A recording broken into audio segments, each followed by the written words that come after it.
The NBA is full of a lot of bad head coaches, but the Lakers have come across a fair share of them in recent years, such as Byron Scott, Luke Walton, but Darvin Ham has turned the heads of all NBA fans. But to truly understand these problems, we need to go back to the start. In the off-season of 2022, the Lakers sacked their former head coach, Frank Vogel, and was looking for replacements, and one of them was Darvin Ham, a former Milwaukee assistant head coach who was known as a player motivator, a head coach who would make players run through a brick wall for him.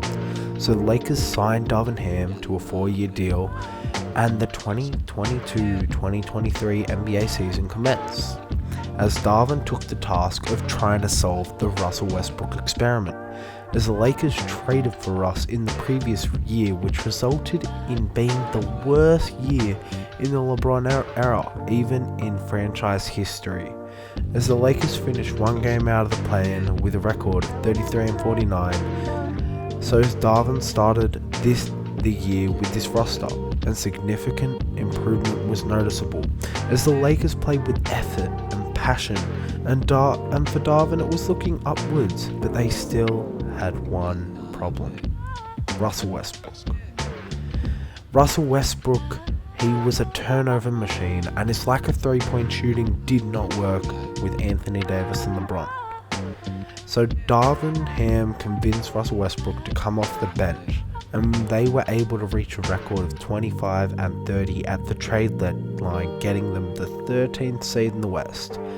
But the Lakers were able to pull off a trade that would save their season. Russell Westbrook went to the Utah Jazz in a 3-team deal with the Jazz and the Timberwolves, which included the inclusions to the Lakers of D'Angelo Russell, Jared Vanderbilt, and Malik Beasley. And the help of a few other deals, the Lakers were primed for a run that would shock the NBA, as the Lakers would go 18-9 post-deadline to finish in the 7th seed. The run was shocking, as it was very hard to coach an entirely different new team and lead them to the playoffs. So they went up against the 2-seeded Memphis Grizzlies, and despite being the underdog, even though they did have LeBron and AD, and they're not always considered the underdog with them too, they played pretty well, as Darvin Ham took care of Taylor Jenkins in 6 games, and it was a pretty easily won series, and a big part of it was the fact that he was able to outcoach Taylor Jenkins, even though Taylor Jenkins did have injuries to Ja Morant and Steven Adams. So then they drew the Golden State Warriors, because the Golden State Warriors beat the Kings in 7 due to a Steph 50 piece, and this brought a new challenge to Darvin Ham, as he had to match up against the Steve Kerr championship pedigree, and the odds were stacked against him, as Steve Kerr had never lost a playoff series in the Western Conference. So the odds were heavily in the Warriors' favor, and game 1 was a very important game, as it went down to the wire, and the Lakers had a 3-point lead on the Warriors with 16 seconds on the clock. And Steph Curry takes the ball up, then he gets doubled 30 feet away from the basket. He has to give it up to Draymond, who passes it to Poole, and with 14 seconds left on the clock, he throws up a 30-foot 3-pointer and bricks, and that was the end of the game. So Jordan Poole doesn't send it to overtime, and the Lakers take out the Warriors in easy fashion after that, beating them in 6 games. So Darvin Ham's coaching career with the Lakers was going smooth until then. Smooth sailing. But it was never going to be that easy, as it took a turn for the worst when they drew the Denver Nuggets. The Denver Nuggets, they were very underrated by the NBA fan base, as they weren't even the favourites to win the title at the time. But as they got to the conference finals, the Lakers proceeded to get swept by the Nuggets. As the Nuggets closed all 4 games, even though they were all close, it was a sweep. And this was the beginning of the downfall of the Darvin Ham era. Despite the season sweep, Lakers fans were optimistic heading into the off-season. There was excitement about the prospect of Lakers championship aspirations as they re-signed key players such as D'Angelo Russell, Austin Reeves, Rui Hachimura, as well as signing key rotation players such as Gabe Vincent, Taurean Prince, Christian Wood.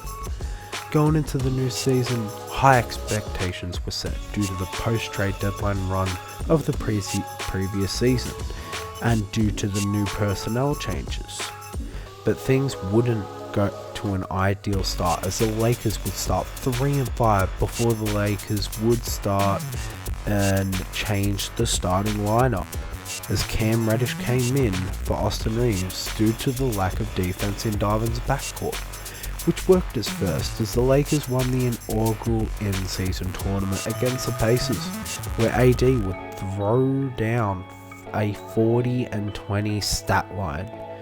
Everything was smooth sailing until the Lakers would go 1-4 in their next 5 games, and with injuries piled up to Gabe Vincent and Jared Vanderbilt, Darvin Ham changed the starting lineup again, with a not fully healthy Jared Vanderbilt into the starting lineup, but losses continued.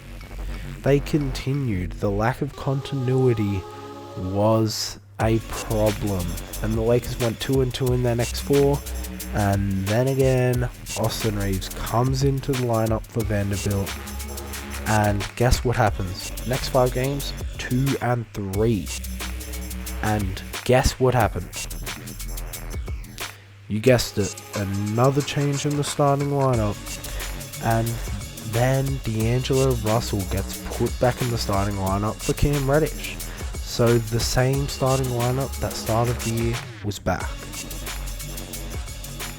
But due to this inconsistent play, in another 9-game stretch, they went 5-4, but losing to the Brooklyn Nets, the Atlanta Hawks, and the Houston Rockets. But something changed, as the Lakers were scheduled to play the Boston Celtics on national TV. But following a tough stretch, AD and LeBron sat out the game due to injury, leaving the Lakers with a big hill to climb. The Celtics were plus 15 to win the game, but with a hellacious defensive effort and a great shooting performance from the Lakers, they were able to beat the Celtics 105-114, while the Celtics were fully healthy. So with that win, it prompted another starting lineup change as Rui Hachimura was inserted for Taurean Prince. This prompted a 6-7 run, with their only loss coming to the reigning champs, and with Rui Hachimura being regarded as one of the 5 best Lakers players, with Reeves, Russell, LeBron and AD being known as the other 4, the talent prevailed, as they were able to climb up above 500 and be consistent for a short period of time. But despite this, there were still concerns, as the only team the Lakers played in that stretch that was in playoff contention was the Pelicans, which the Lakers needed to score the most points in any quarter this season to win.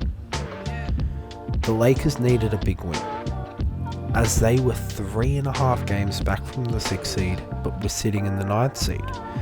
And with the Lakers losing a vital game to the 10th seeded Golden State Warriors coming out of the All-Star break, alarm bells started to ring, even though LeBron James was out for the game, as Lakers dropped the must-win game after losing 2 must-win games